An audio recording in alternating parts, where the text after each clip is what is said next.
ایک بہت ہی interesting case آج میرے سامنے آیا ڈراپ شپنگ ماڈل کی ڈی ایکٹیویشن کا. The seller was from U S A and he was drop shipping branded products from a store in USA, and Amazon asked him, deactivated his account saying that you need to prove that یہ requirements ہے. اچھا technical case ہے تو تھوڑا غور سے سنیں. ہوا یہ کہ یہ بندہ جو ہے امیزون کی پالیسی یہ والی فالو کر رہا تھا کہ پروڈکٹس کے اوپر جو ہے اس سپلائر کا نہ نام تھا، نہ اس کی انوائسز تھیں، نہ کوئی پیکیجنگ کے اوپر کسی قسم کا اس سپلائر کی انفارمیشن تھی، جو کہ امیزون کی ڈراپ شپنگ کی پالیسی ہے کا ایک حصہ. نمبر 2، یہ ریٹرنز کو بھی ہینڈل کر رہا تھا پراپرلی، جو بھی کرنا ہے رسپانسبلٹی ٹائم سب کچھ. نمبر 3، ایک چیز جو مسنگ تھی وہ تھا ایگریمنٹ. یعنی کہ امیزون کی ڈراپ شپنگ کی پالیسی کہتی ہے کہ they must have an agreement with the third party seller, جو آپ کے پروڈکٹس کو ڈراپ شپ کر رہا ہے اس کے ساتھ ایگریمنٹ ہونا چاہیے کہ آپ دونوں جو ہے ڈراپ شپنگ کے ماڈل پہ کام کر رہے ہیں. اچھا جی، ڈی ایکٹیویشن کی ریزن دیکھ.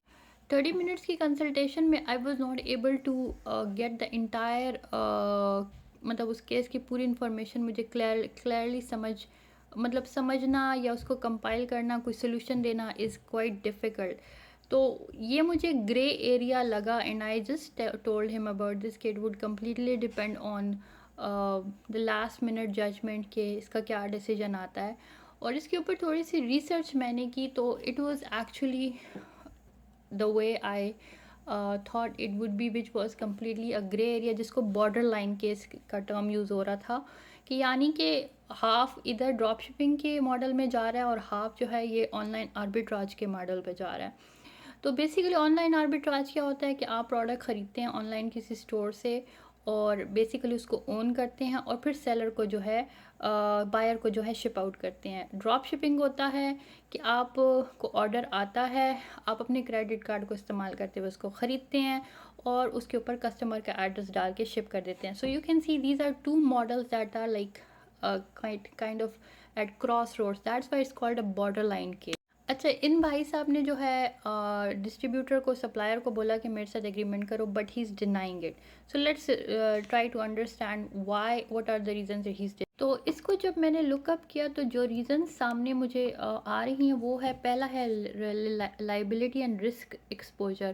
یعنی کہ ڈراپ شپنگ ایگریمنٹ جب کرتا ہے ڈسٹریبیوٹر تو بیسیکلی وہ اپنے آپ کو ایکسپوز کر دیتا ہے لائبلٹی ریلیٹڈ رسک اور product quality risk, counterfeit claim, shipping delays, customer complaints in compliance with Amazon policy. اگر یہ امیزون سیلر جو ہے اس سپلائر کو ایگریمنٹ میں یہ لکھ دے کہ بھائی میں رسپانسیبل ہوں سارے لیگل ڈسپیوٹس کا، کاؤنٹر فیٹنگ کا، تو ہو سکتا ہے کہ وہ اس کو کنسیڈریشن میں لے.